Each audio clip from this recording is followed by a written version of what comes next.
peregrinando pela Terra Santa nesta Semana Pascal.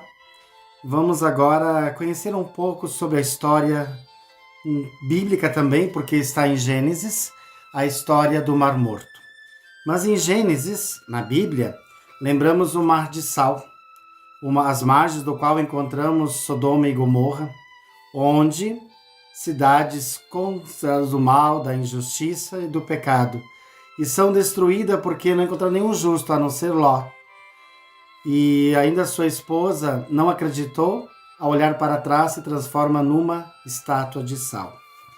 Aqui nós temos algumas imagens desse mar de sal, como é chamado o Mar Morto. Então pode ver, tudo que é branco são sal, né? São rochas de sal. Aqui também, ó, tudo é sal. Você chegando ali, você toca, e se ousares colocar na boca, que não se deve, você vai sentir o que é sal de verdade. Aqui, ó, mais sobre o Mar Morto. O que nós sabemos do Mar Morto? Ele é riquíssimo em minerais. Podemos chamar esse lago, né? Porque ele tem esse formato aqui, ó. Ele é alimentado pelo Rio Jordão, que começa aqui na Síria, depois forma o Mar da Galileia e continua descendo até chegar e formar esse grande lago chamado Mar Morto. Ele está a 413 metros abaixo do nível do mar. Então aqui está o mar, né? Normalmente temos a mesma altura, só que ele está 413 metros abaixo do nível do mar. Então da abóbora celeste, essa é a maior depressão que existe no planeta Terra. Dessa forma, ele tem uma grande pressão atmosférica e mais alta, consequentemente, nela temos mais ar quente, mais seco, naturalmente mais rico em oxigênio. Então aqui mais algumas imagens para vocês observando. Sobre o Mar Morto, ele é muito bom para a pele, para tratamento principalmente da psoríase. Mas por que isso? Por ele ter esse ar mais quente, mais seco e naturalmente mais rico em oxigênio, a camada atmosférica aqui é mais espessa, filtrando assim os raios ultravioletas do Sol, possibilitando uma exposição muito mais longa e também um conjunto de composições especiais das águas do Mar Morto, possibilitando então as terapias de doenças da pele. As águas do Mar Morto é sempre um capítulo à parte, né? É muito interessante. Os minerais existentes nas águas são enriquecidas das águas que vêm do Rio Jordão, chegando aqui e não só do Rio Jordão, mas de outras vertentes também, fontes próximas, vai fazer essa água evaporar e o sal se concentrar. A concentração de minerais é 8 a 10 vezes maior de qualquer outro lugar dos oceanos que podemos encontrar. Atualmente se explora muito a indústria dessa região. Eles conseguem extrair alguns minerais, como potássio, cloro, bromo, magnésio, havendo então uma grande escala de cosméticos, né, que são feitos a partir desses produtos. E aí vem os famosos cremes do Mar Morto. Também mais ao sul do Mar Morto, aqui embaixo, mais ao sul, nós temos um grande complexo hoteleiro. E é tão gostoso, eu já fiquei algumas vezes com os grupos, depois de um longo dia de viagem, parando em vários lugares, nada como relaxar e tomar banho nas águas do Mar Morto. E como tem muito sal, né, 10 vezes mais sal do que o mar Mediterrâneo, chega até, diz alguns, até 40 vezes mais sal do que os oceanos, a água fica tão, pesada que o teu corpo flutua. E aí tem a tradicional foto que você tira boiando no mar Morto, né? E segurando o jornal, a revista, o livro. É muito gostoso. A pele fica bem meio que gosmenta, Esse mineral presente é o magnésio, e diz que tomando um banho no Mar Morto, né, e a tua pele ela fica mais jovem, ela se rejuvenesce, ficando até 10 anos mais rejuvenescida. Mas isso é por pouco tempo, tá? Senão alguns sairiam lá de fralda, voltaria a ser criança. Então, essa parte do Mar Morto é apenas uma colocação dentro deste país chamado Israel, mas a divisão do Mar Morto é de 2 países, metade de Israel e metade da Jordânia. A parte sul existe água porque foi feito um represamento. Então represaram o mar e começam a mandar água lá para baixo. Existem várias possibilidades, né? Que se diz que o mar, de fato, né? Nós que vamos lá, a gente percebe que passar de anos ele está diminuindo, está retraindo, né? E isso qual que é a ocasião disso, né? Por que isso? Porque muito da água do Rio Jordão é usada na agricultura, tanto de Israel como da Jordânia. Então, boa parte da água é coletada. Então, pouca água chega aqui no Mar Morto. Também uma ideia, então, para o Mar Morto não morrer de fato, é trazer água do Mar Mediterrâneo, canalizando do Mar Mediterrâneo para dentro, ou aqui do sul, trazendo do Mar Vermelho. São 2 possibilidades para que o Mar Morto não desapareça de fato. E próximo dessa região do Mar Morto, nessa região aqui nestas montanhas, nós temos Qumran, que vamos falar sobre os pergaminhos encontrados ali, e também um pouco sobre os essênios. Bom, sobre Qumran, aqui nós temos algumas fotos, né? Fica bem no deserto da Judéia, aproximadamente 40 quilômetros apenas da cidade de Jerusalém. Mas quem vivia aqui? Quem morava aqui? Eram os essênios. E quem eram os essênios? Era uma seita de dissidentes judeus que formaram uma comunidade chamada a comunidade Filhos da Luz.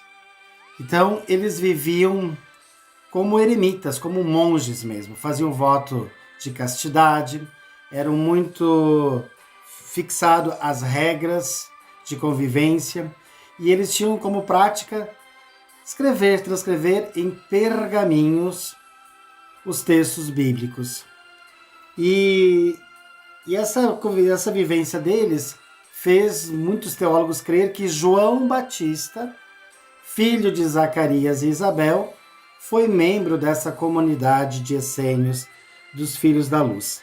Lembramos que João, ele vivia próximo de Jerusalém, na cidade de Aicarem, lá que ele nasceu, mas seus pais tinham idade avançada, então chegou um tempo que ele se desligou dos pais e foi morar nesta região, na região do deserto, e nessa região do deserto ele vivia em simplicidade, como diz o próprio Evangelho de São Mateus, comia mel silvestre, andava de sandálias, roupas com pelos de camelo. Então, mas o que tem de interessante? É neste período que acontece essa seita, esse movimento, na época de Jesus. Isso já na época do segundo templo de Jerusalém. Que mais que poderíamos dizer? Nessa época de Jesus, eles tinham escrito mais ou menos 800 manuscritos. E como que foi encontrado esses manuscritos? Aqui temos algumas fotos, né? Do que é isso, feito de pergaminho, né? Sempre nessa posição escrita. Aqui nós temos um sítio arqueológico, né? Foi escavado depois de uma grande descoberta a partir de 1947. Como que começou essa grande descoberta arqueológica? Um camponês, um pastor, teve uma de suas ovelhas perdidas. E ele então foi atrás dessa ovelha. E o que ele faz? Ele começa a olhar nessa região desértica, nessa região de montanhas, que podemos novamente visualizar. cheio de montanhas, e aqui tem muitas grutas. E ele deduziu que sua ovelha, seu cabrito, talvez, tinha entrado em uma dessas grutas, dessas cavernas, e ele vai olhando e pega uma pedra e joga na boca de uma gruta, de uma caverna. E daqui a pouco ele escuta um estalo. E neste estalo, ele acha estranho, desce e encontra jarros feitos de barro nesse formato. E dentro desses jarros, o que encontrou? Os pergaminhos que estava escrito toda a Bíblia hebraica, com exceção, dizem, do livro de Esther, estava ali dentro, transcrito, porque eles faziam isso, eram copistas, os essênios, os filhos da luz. Então foi um grande achado arqueológico. E os originais hoje está localizado no Santuário do Livro, que fica em Jerusalém. Aqui nós temos a parte superior deste museu, é a tampa de um jarro, podemos ver, né? E aqui dentro, com ar-condicionado, com temperatura sempre muito bem atento para não desfazer esses pergaminhos, aqui fica o Museu do Livro, o Museu de Jerusalém. Então, lá do deserto, 40 quilômetros, trouxeram aqui para dentro deste museu, o Museu do Livro. A partir disso, começaram a escavar, né? Como podemos ver, aqui, ó, quantas cavernas existem na região. Começaram a escavar e encontraram, então, a casa, o lugar onde moravam os essênios. Eles moravam em casas feitas de pedra, mas algumas barracas também diz que foram encontradas, né? Que ficava na região. Então, a partir desse achado, aqui podemos ver mais um pouco das construções, encontraram aqui a piscina do banho ritual, porque antes das refeições eles tomavam o banho, eles faziam toda a sua oração, comiam, sempre em silêncio, pouco se falava, trabalhavam, sim, também, diz que trabalhavam no plantio de tamareiras, e assim extraía-se o mel de tâmara, e era uma vida muito simples. Então, o João Batista, que era de uma família, não digo nobre, né, mas uma família bem estruturada, porque seu pai era sacerdote do templo, vai abdicar de tudo isso e vai viver como eremita, como praticamente um mendigo, né, nessa região do deserto.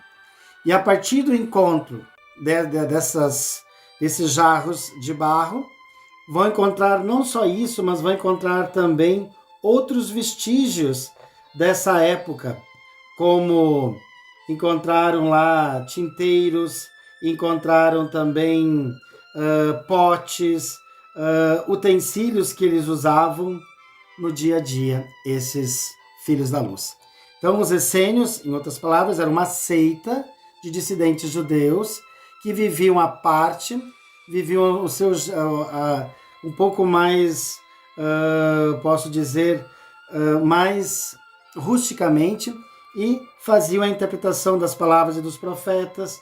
Eles se manifestavam a sua crença através de novos conceitos e leis e transcreviam isso.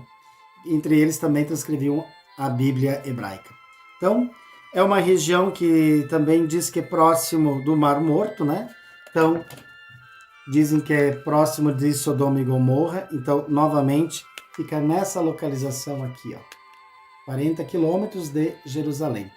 Também fica a 350 metros abaixo do nível do mar. Então, aqui mais uma foto para concluir. Uma foto dentro de uma dessas grutas, como ela é por dentro. Então, mais uma vez, continuem nos assistindo. Se estão gostando dos nossos vídeos, se inscrevam aí no nosso canal, deixe o seu like, acione o sininho para receber as nossas publicações, nossas mensagens e compartilhe. Meu muito obrigado e logo nossos vídeos vão seguir para a terra de Jerusalém. Vai chegar para a cidade alta, Jerusalém. Já vou dando uma palhinha. Significa cidade da paz. Mas antes de chegar à cidade da paz, nós vamos passar por Betânia, a cidade de Lázaro, Marta e Maria. E logo, dentro de Jerusalém, vamos mergulhar nessa linda cidade. Até mais.